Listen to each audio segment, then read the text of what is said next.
Do you see, I guess, what do you make about these wildfires? There will be fiscal implications of these wildfires. There are health implications, but are we on the cusp of really needing to be even more thoughtful about our fiscal policy related to climate change?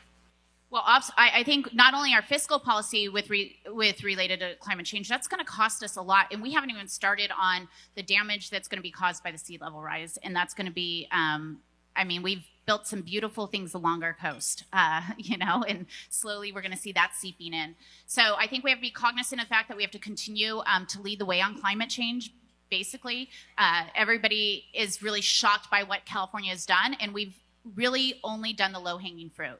So for us to reduce greenhouse gas emissions and to really lead the way, we have to talk about tailpipe emissions in cars, which nobody wants to talk about getting people out of cars and into other forms of transportation. That is the only way that we will actually slow climate change and be a leader in California. I think we're going to have to deal with the wildfire issue on multiple levels. There is, I make fun of the president raking the leaves issue, but there is forest management issues that we have to deal with.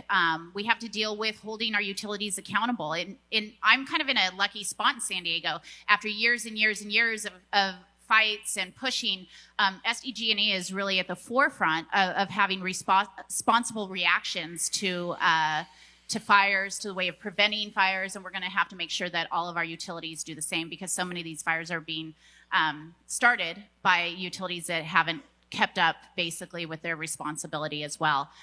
And then I think that we're going to have to talk about where people build houses. And another thing that's not easy as we're talking about a housing crisis is building houses in places that are fire prone, flood prone, that aren't in cities and high dense areas are going to continue to exacerbate the problem. So supported housing bills that circumvent as long as they're high density and in areas near transits that circumvent other rules. I'm okay with that. I think we've got to do that. I happen to live in a district that doesn't mind high density housing, so that's part of it. Most working class districts don't. That's not where we're having the problem. But we do need more growth in housing as one thing.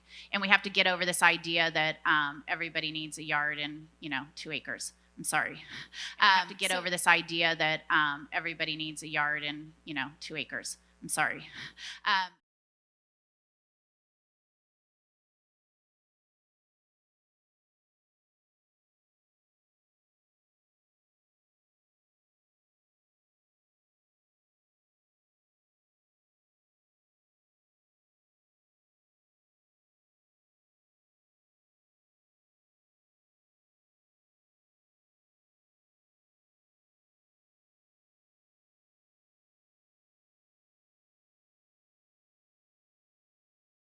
Because as California goes, so goes the rest of the United States of America.